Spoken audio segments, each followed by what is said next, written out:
Police lights shredded the autumn dusk as Barbara Reed, retired neighbor and quiet heartbeat of the block, stood frozen on her front porch with a brass-rimmed driver's license trembling in her palm.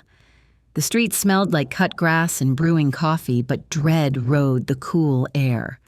Across the sidewalk, the side door to George Milton's basement hung ajar, a dark mouth at the edge of his well-kept lawn. She had always trusted George. Tonight, trust felt like a thin rope over a canyon. A patrol cruiser idled at the curb. Officer Gaines, a young patrol officer, moved with a practiced calm that didn't reach his eyes. He took the license from Barbara with latexed fingers. The face on it was a woman in her 30s. The photo faded, the name Evelyn Cole stamped above a birth date from decades ago. Detective John Carter, lead detective with shoulders broad as a snowplow, stepped in beside her and scanned the yard. Detective Linda Morales, co-lead in all sharp lines and steadiness, flanked the basement door and signaled for the uniform to stand fast. Stakes were clear. If there was something inside, it could crack open a decade of quiet lies. If there wasn't, Barbara would have helped burn a neighbor's good name down for nothing. "What exactly did you find and where?" John Carter said. "It was wedged in the vent slats by the basement steps," Barbara said. "I dropped a dish. I bent down to pick up the pieces and saw the edge of the card. It was dirty. It was like it didn't want to be seen." "Did you touch the door?" Linda Morales said. "I didn't go in," Barbara said. "I called you. I thought I should call you." "Good call," John Carter said. From the sidewalks, neighbors gathered in little knots of whispers. Autumn wind scraped leaves along the gutters. Barbara spotted a teenage boy shivering in a thin hoodie near the cruiser. She set her casserole dish, its lid cracked, on the porch rail and pulled her wool shawl from her shoulders. "Here," Barbara said as she crossed the lawn and draped it over the boy. "It's just for a few minutes. Your mother will worry if you catch cold." "Thanks, ma'am," the boy said. The basement door creaked as Officer Gaines tested the hinge with 2 fingers. John Carter lifted a hand and cut the motion. He wanted a warrant. He wanted fresh eyes, cameras, and a long memory. He wasn't going to hand a defense attorney an easy win. "Where's Mr. Milton now?" Linda Morales said. "He goes to the VA clinic on Thursdays," Barbara said. "He said he helps with paperwork. He fixes porch lights. He carries groceries in. He's kind." Linda nodded, then looked back to the door as if it had spoken. The detectives broke apart to bracket the yard. They questioned neighbors with crisp questions and short notes. Barbara watched their rhythm, how they slid between control and patience, like old friends finishing each other's sentences. Barbara's phone buzzed in her pocket. She pulled it out and saw a blocked number. The message read, "Leave it. The basement is not what you think. The truth will break you." Her breath caught. She glanced at the detectives and tucked the phone back, not ready to show it, not ready to say she felt like a trap door had opened beneath her feet. She had known George for years, ever since Frank died, ever since the house stopped feeling full. George brought over soup when her knee flared. He trimmed her hedges. When trust is blind, even the smallest secret can become a nightmare. "Miss Reed," John Carter said, "did Mr. Milton ever have company late? Anyone you haven't seen in the neighborhood before?" "Not that I noticed," Barbara said. "He plays old records. He watches baseball. He waves. He makes me feel like I don't have to look over my shoulder." "Tonight you looked," Linda Morales said. "I dropped a dish," Barbara said. "I didn't go looking for anything." Another message buzzed. Barbara flinched. The message read, "He did this to protect you." Her gaze slid to the basement door again. That dark mouth. Protection. From what? From whom? She swallowed and forced her eyes to the detectives. Undercurrent hummed through the street, the kind of pressure that makes good people say a little less, step back a little farther. A man from 3 houses down called across his lawn with a forced laugh. "George is the one who organizes the block barbecue," the man said. "He runs the grill like a general. This is all a mistake." "Let's leave the general out of it for now," John Carter said. "We're going to do this right." Linda Morales glanced at Barbara's hands. "Miss Reed, you're shaking," Linda Morales said. "I keep thinking about that license," Barbara said. "It was somebody's. The photo, the name, Evelyn Cole." "We will find out who she was," John Carter said. Linda stepped closer to the basement door and sniffed the trickle of air rising from the steps. Musty, Linda Morales said. Stale. No chemical edge, no fresh paint. Good, John Carter said. Less surprises. A second patrol car rolled up, camera techs unfolding tripods and evidence boxes. Linda Morales directed them in low tones.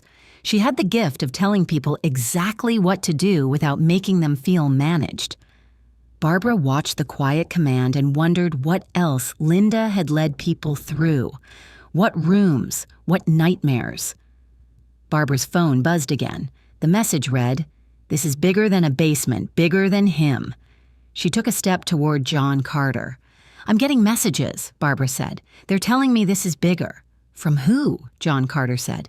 "It's blocked," Barbara said. They say he did it to protect me." Linda Morales touched the phone and met Barbara's eyes. "Keep those," Linda Morales said. "We'll trace what we can." Officer Gaines's radio crackled. A dispatcher's clipped voice bled through. Then a pause. Then an address confirmation. George Milton was not at the VA clinic. He had never checked in tonight. Somewhere he had gone another way. John Carter's jaw tightened.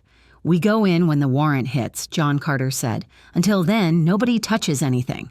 As if to answer him, a soft metallic thud came from within the basement. Linda's hand went to her holster. John lifted his palm, angled his body toward the door, and narrowed the gap with careful steps. The wind swept another wave of leaves over the steps and carried back only the sound of the house settling. Barbara steadied herself on the porch rail. Her phone buzzed one last time, and she read the message with a cold clarity that ran down her spine. The message read, "The truth behind his basement will ruin what you think you know about him. It will ruin what you think you know about yourself." By morning, caution tape fluttered like tired flags. The warrant had opened the door, but the first sweep turned up only dust, old tools, and the blank stare of a concrete floor. It felt like a room built to make people think there was nothing to fear. John Carter collected statements from anxious neighbors. He moved with a seasoned patience, the calm of a man who had learned to let silence do half the work. "What's the last time you saw Mr. Milton?" John Carter said to a man in a jogging suit. "Yesterday," the man said. "He waved, said he was painting his garage. He looked like any other guy in the fall." "Any deliveries?" John Carter said. "Boxes. Amazon, same as me," the man said. Linda Morales paced the driveway with her phone to her ear. "I need anything you can pull on a George Milton mid-60s, Linda Morales said. "Aliases, property records, old warrants, you know the drill." A hushed voice answered. She listened, eyes narrowed. "He changed his name?" Linda Morales said. "When?" She ended the call and crossed to John. "County clerk says our guy took on the surname Milton in 2000, Linda Morales said. "No criminal history under the old name, but he lines up with a Gregory Millen attached to a dissolved construction LLC in the late 90s. "Construction," John Carter said. "Side doors to cash." While they compared notes, Barbara stood at the edge of George's yard and stared at the azaleas that hugged the foundation. She remembered the message from last night, the warning to leave it, the talk of protection. Her feet carried her closer, half under the living edge of the bushes, and her fingers brushed something that didn't belong. Metal scraped earth. She pulled out a tin the size of a paperback. The lid stuck, then gave. Inside, a yellowed ledger page lay folded around a driver's license sleeve, identical to the one she had found. Faded ink had bled through. The ledger listed cash withdrawals with tight notations beside each line.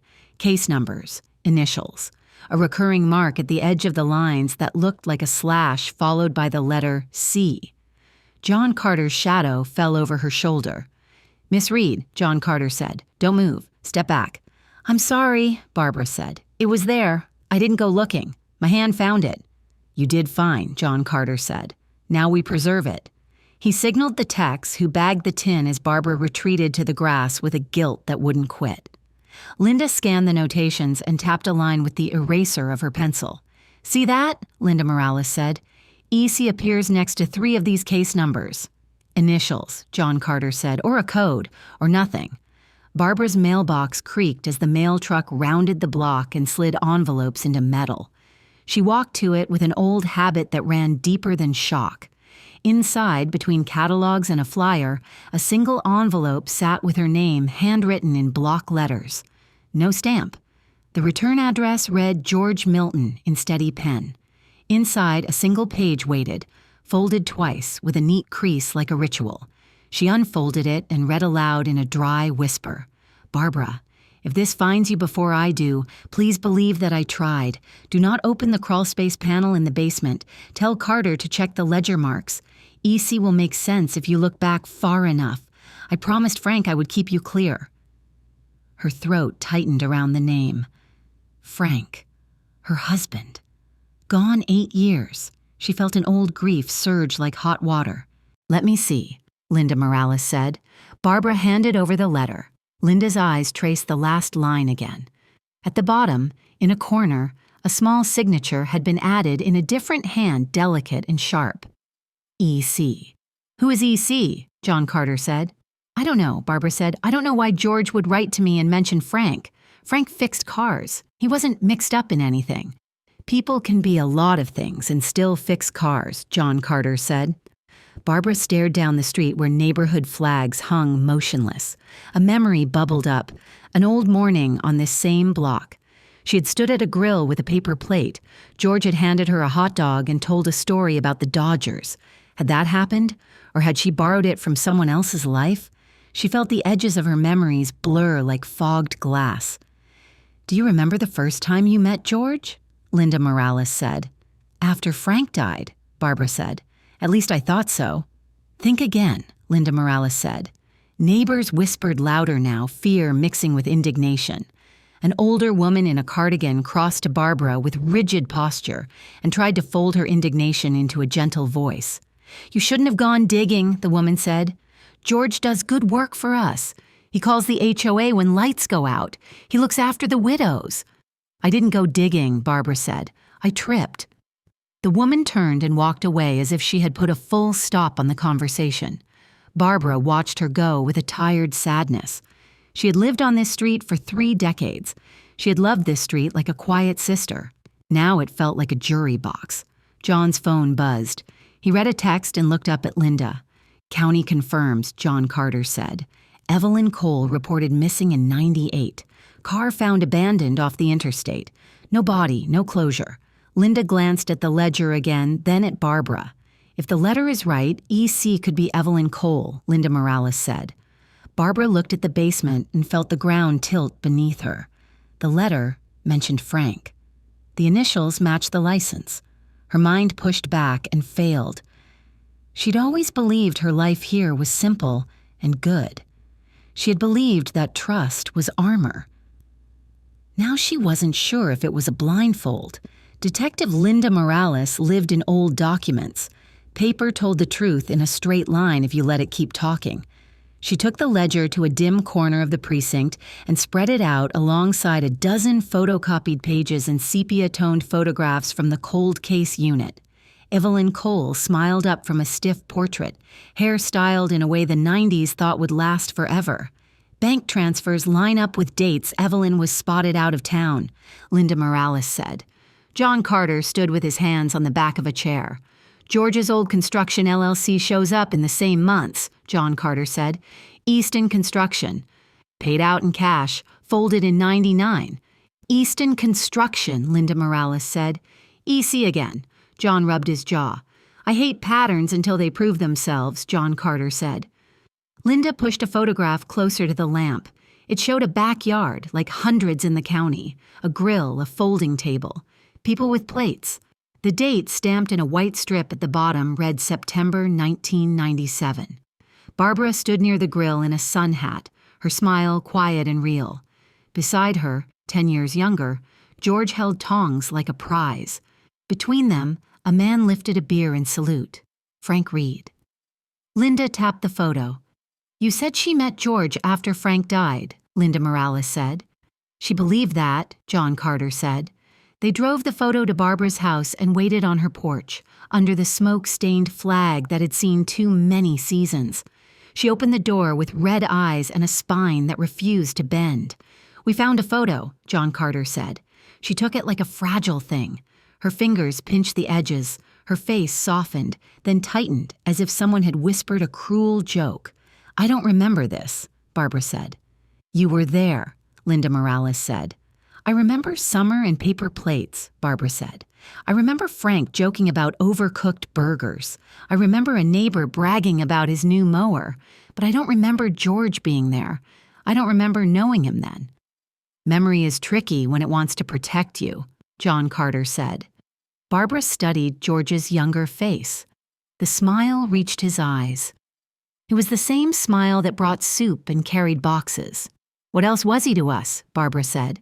"Easton Construction cut checks to a garage that Frank part-owned in '97, Linda Morales said. "Small amounts, regular intervals. We think Easton funneled cash from theft crews. Frank could have just been paid for repairs, or he could have been a stop along the line." "Frank did after-hours work," Barbara said. "He always said yes to people who needed their cars to get back to work by morning." "We don't know that he knew," John Carter said. "We don't know that he didn't." Barbara lowered the photo and sat on the porch step. Leaves skittered around her shoes. A dog barked 2 houses over and made it sound like any afternoon in any suburb. She thought of Frank's hands, the way oil lived in his knuckles no matter how hard he scrubbed. He had been a good man who loved her fiercely. She let herself believe that had been the whole truth. She needed that truth to stay unbroken. "Why would George write that he promised Frank to keep me clear?" Barbara said. "Maybe Frank saw something, got scared, made a deal," John Carter said. Linda's phone clicked with an incoming email. She opened a PDF and angled the screen toward Barbara. "You bought this house in '89, Linda Morales said. "Your down payment had a cashier's check from Easton Construction in the stack." Barbara's breath caught. "We saved for that down payment for years," Barbara said. "I know," Linda Morales said. Tears burned but didn't fall. Barbara shook her head like she could dislodge the past and reassemble it into a version that didn't bruise. She had built her life on small kindnesses, on faith that people meant what they said. Now the ground remembered a different story. "That symbol on the ledger," Barbara said, "the slash and the C. What if it isn't initials?" John moved closer. "What then?" John Carter said. "What if it means evidence control?" Barbara said. "If you keep a list, you want to remember what you have." Linda considered it and nodded once. "We'll treat the ledger like a map. Every mark is a mile," Linda Morales said. John's phone buzzed. "Anonymous tip," John Carter said. "Same block number that texted you. Says, check the crawl space panel in George's basement. Says the panel is a door inside the door." Barbara thought about the line in George's letter that warned her away from that panel. She thought about the photograph in her hand, about George's younger smile, about Frank's beer lifted toward the lens. Her life had not been a straight line. Maybe no one's was. The photo left her with one cold question as the day leaned toward night. If trust had been a leash, who held the handle? The command post sprouted in George's living room like a temporary surgery. Cables, laptops, expendable coffee cups. The crawl space panel waited in the basement, a clean rectangle of wood set into the concrete wall. It was the kind of thing that looked like an afterthought. "Wait on the panel until the evidence team is dug in," John Carter said. "Neighbors are getting nervous," Linda Morales said. "They'll live," John Carter said. Outside, word bled through the block like dye. Some people brought cookies and soft apologies. Others pushed back with folded arms and talk of good character. Barbara watched alliances form and turn in an afternoon. Maya Patel, a teacher from across the street, walked over and stood shoulder to shoulder with her. "I saw a black sedan parked by his house late at night last month," Maya Patel said. "I thought it was an Uber. Then the driver sat there with the lights off for an hour." "Tell the detectives," Barbara said. Maya nodded and crossed to the living room where Linda listened and took careful notes. The HOA president, Sally Grover, approached Barbara with a flinty smile. "We built this place on neighborly trust," Sally Grover said.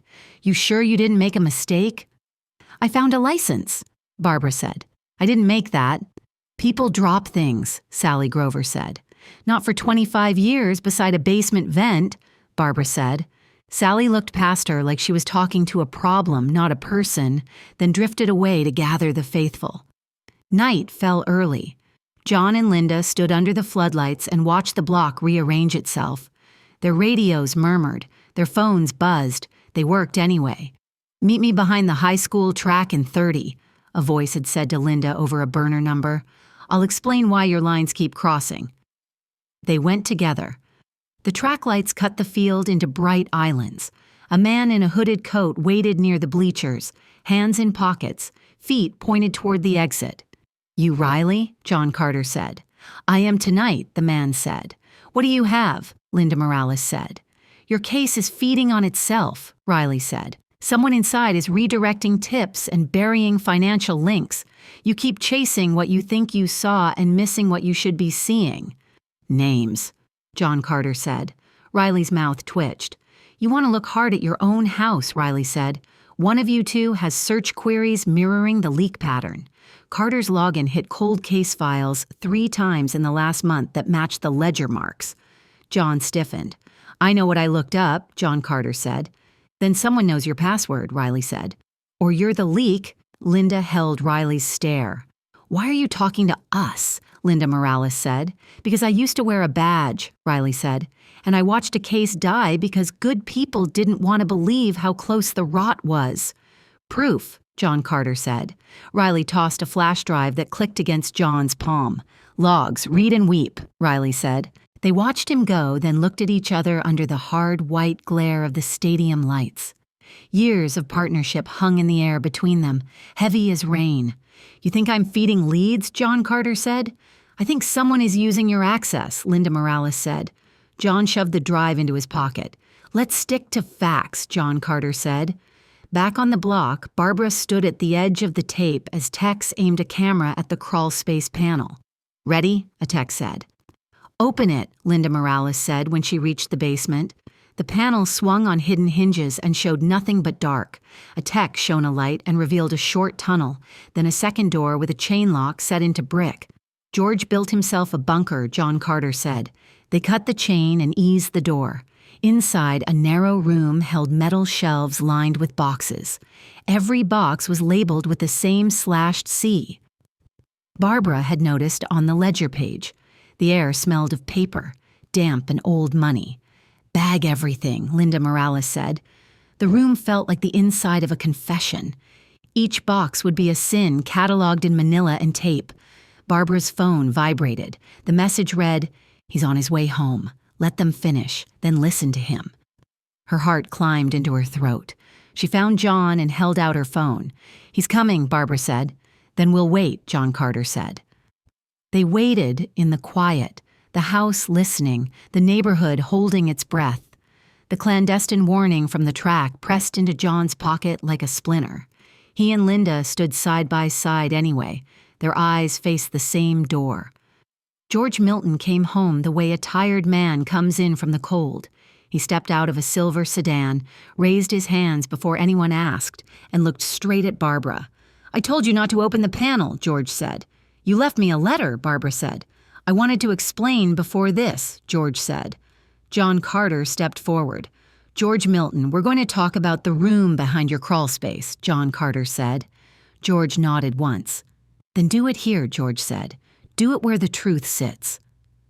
They took him down the steps. The basement took him in like a memory. He stood at the mouth of the hidden room and looked at the boxes like an old man looks at trophies he no longer recognizes. "What is this?" Linda Morales said. "Insurance," George said, "and penance." "Insurance for what?" John Carter said.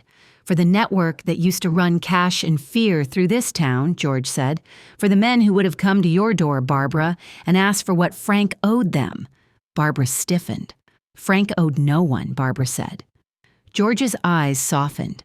"Frank was a good man with a soft spot that made him say yes," George said. "He took cash for repairs without asking where it came from. Then he asked me for help when a man with a gold chain started standing at the edge of the garage lot. He asked because I had been where he was 10 years before, when I thought a small thing wouldn't turn into a big one."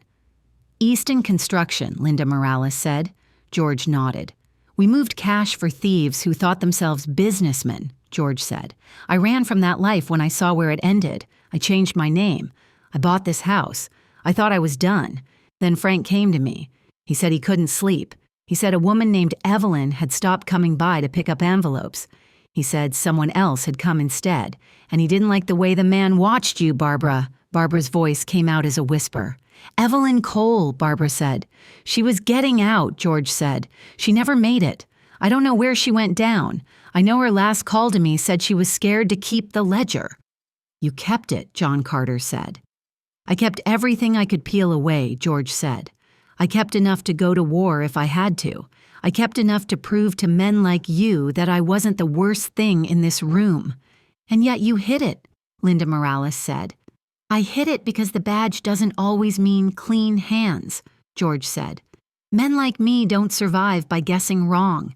I lived to keep Barbara clear like I promised Frank the week before he died. You promised at a barbecue in '97, Barbara said, as the memory slid into place, dull and then sharp. Frank lifted his beer. He asked you to watch out for me if anything ever happened to him. George smiled without joy.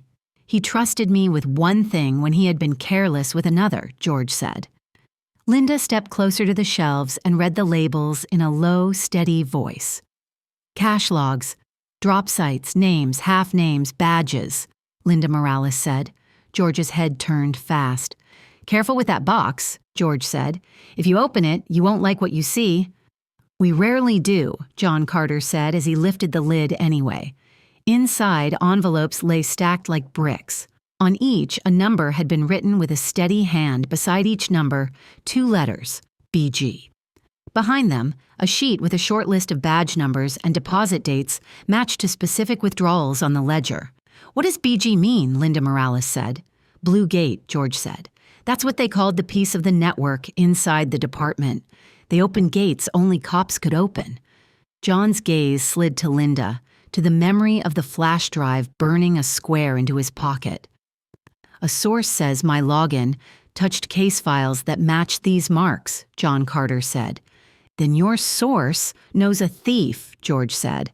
The network used credential sniffers from the tech boys they paid out of town. They made it look like you peeped at what you never saw.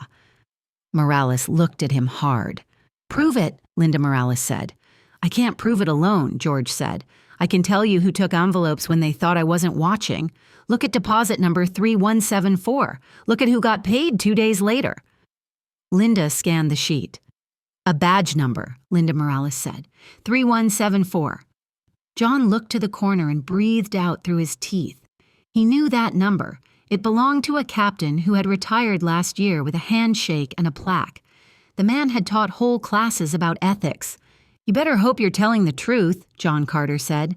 I'm telling you how I lived long enough to grow old, George said. A knot of sound rose from the top of the stairs as more officers stepped into the house. Somewhere above, a door opened and closed, the room filled with the smell of wet concrete and old secrets. Barbara took a step toward George. You kept Evelyn's license, Barbara said. I kept her out of their ledgers, George said. I couldn't save her. I could make sure her name meant something when someone finally looked. You should have told me, Barbara said. You would have moved, George said. You would have lived afraid. You would have carried a burden you didn't earn. John handed the envelope of badges to a crime scene tech. The room shifted around them. What had been a question mark became a case with corners. We're taking you in, John Carter said. George nodded. I figured, George said. You're not going to run? Linda Morales said. I ran once, George said. I ran the only way that didn't put a target on her back. I'm done running.